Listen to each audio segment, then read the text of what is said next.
Salom hammaga. Demak, bugungi videomiz sal noxush xabar bilan boshlanadi. Ya'ni bilasiz, men bu katta akvariumdan tashqari yana mana bu yerda kichkina akvariumcha tashkil qilganman. Ya'ni outsiding deb qo'yadi. Bu yerda o'sha baliqlarni malyoklari mana ko'rib turibsizlar, kichkina baliqchalar. Katta men bu 20 litrli baklashkani kesib tayyorlaganman. Bu yoqda guppi bilan mechinoslarni baliqlari, ya'ni bolalari katta bo'lyapti. Noxush xabar shundan iboratki, mana ko'rib turibsizlar, mechinos baliqlarimiz tug'ilganiga 2 oycha bo'lib qoldi va bugun ertalab qarasam 3-4 tasi mana bu yerda demak suzib, oyoq osmondan suzib yuribdi. Yerda esa o'lik mechinoslar yotgan ekan.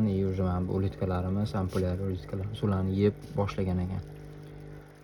Sababini bila olmadim-u, lekin srazu suvini almashtirdim. Где-то 60% suvini olib tashlab ustiga yangini quydim-da. Ertalab bu narsa bo'layotgan narsa.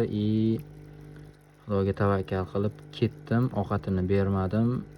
Sabablarini qidirib ko'rsam internetdan, birinchisi bu bakteriya ko'payib ketganligidan deyishyapti. Ya'ni перенаселение ruschasiga aytganda, o'zbekchasiga aytganda, ya'ni baliqlar ko'payib ketgan. Bilamiz, baliqlar ham baribir o'zidan zaharli moddalar, отходlarni chiqaradi.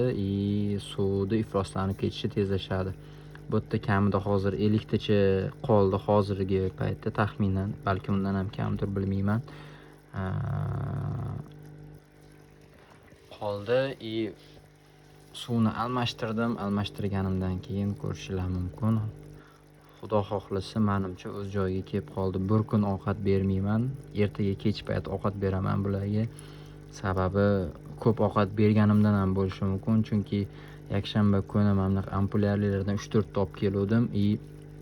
Plus somiklarni, kichkina pilisos somiklardan olib keldim. Pilisos somik bittasi o'lib qoldi o'zidan o'zi o'sha kuni. Balkim stressdan deb o'yladim.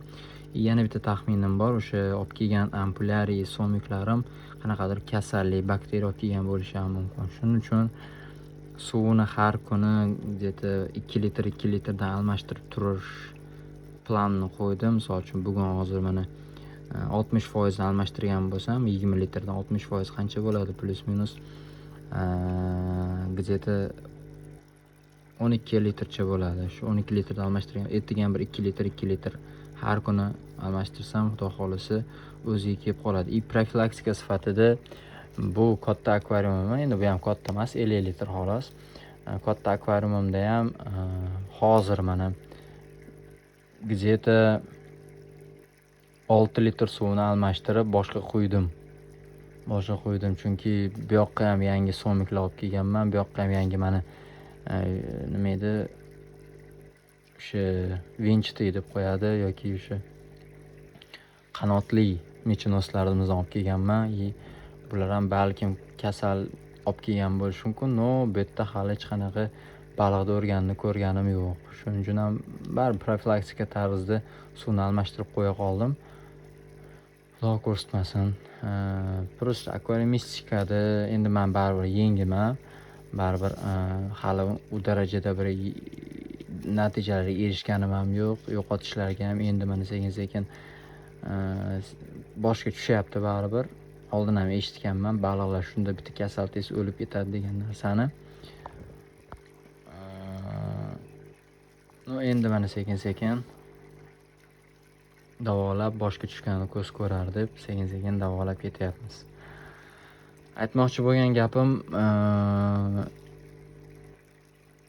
eshitgandim, to'shda bitta baliqqa o'rtacha 10 litr suv kerak bo'ladi. Misol uchun 50 litrli akvarium bo'lsa, mana bu menda hozir bu yerda kamida 10 ta baliq suzib yuribdi. Ya'ni уже 2 barobar ko'p degani. 2 barobar ko'pdimi? Demak, перенаселение. Undan tashqari ulitkalar bor. Ulitkalar ham baribir, ampulyar ulitkalar ham, shilqurtlari ham o'zidan отход chiqaradi. Iloji yo'q. Shuning uchun endi xulosa qilib aytadigan bo'lsak, suvni almashtirishim lozim. Har kuni hech bo'lmaganda 2 litr undan ham, bundan ham. Shunaqa gaplar. Hozircha Xudoga shukr, baliqlar ancha sog', mana ko'rishinglar mumkin, suzib yurishibdi, lekin ming afsuski mana mechinoslarimiz hozir bitta katta kichkina edi. Endi o'lgan mechinoslarimiz mana ulardan mana eng kattasidan ham 2 baravar katta edi. Mayli, jonni Xudo berdi, olguvchi ham o'zi nasib emas ekan. Endi bularni katta bo'lishini kutamiz. Xudo xolisa keyingi videolarda bularni nima ahvol kechganini sizlarga yetkazaman. Hozircha xayr, bugunga shu yetadi. Sog' bo'linglar.